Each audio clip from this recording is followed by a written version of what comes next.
Bonjour mga mesami! Tara, samahan niyo ako mag-bake ng crinkles. Napakadali lang nung ginawa ko. Kasi yung ginamit ko yung maya yung nasa box. 800 grams yung ginamit kong maya crinkles. Bali, 2 box siya.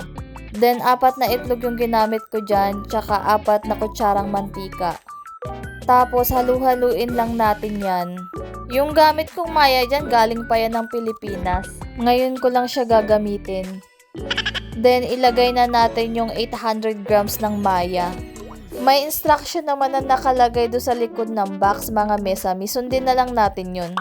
Nice! Then, mga mesami, halu-haluin lang natin. Ang hirap haluin yan, mga mesami, gamit yung kutsara. Kaya, kamay na lang yung ginamit ko. Huwag kayong mag-alala, mga mesami, naghugas ako ng kamay, Tapos, pag ganyan na siya, mga mesami, pwede na natin siyang bilog-bilugin. Tig 50 grams yung ginawa ko. Kayo, nasa sa inyo na yan kung ilang grams yung gagawin nyo. Tapos mga mesami, i-coat lang natin yan sa powdered sugar, tsaka pwede na natin siyang i-bake. So 170 Celsius for 10 minutes. Yun lang mga mesami. Au revoir, a bientôt, bisu bisu!